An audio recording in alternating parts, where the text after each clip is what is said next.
আচ্ছা আমি বুঝলাম না, ইনবক্সে এসে এভাবে কথা বলার কোনো মানে দেখি না, তাই না?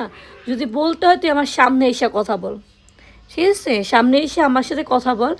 আর আমি জাস্ট আপনাদের কাছে খারাপ কিচ্ছুই জিজ্ঞেস করি না। আমি বলছি আমি এবার 12 তারিখে ভোট দিব, আমার প্রথম ভোট আমি অবশ্যই বলতে পারি, এটা আমার অধিকার, তাই না?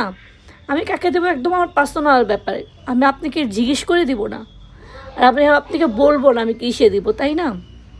আপনার এসে মানে এত কথা ইনবক্সে, কি এত কথা, কি কি বাসায় চুলকানোর জন্য কি কেউ কে পান না? এই কারণে ফেসবুকে যাকে না তাকেই বলবেন।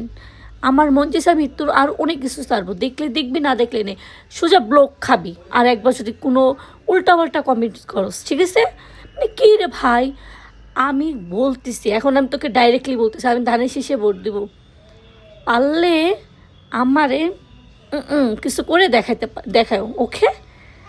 ভাই রে ভাই, আমার ভোট আমি কাকে দিব কাকে দিব না একদমই আমার পার্সোনাল ব্যাপার, সেখানে তোমরা এসে নাক গলানো কে? আমি তোমাদের কাছে আজ করছি কিসে দিব? আমি তোমাদের এটা বলি না আমি এটাতেই দিতে হবে, আমি এটাতেই দিব।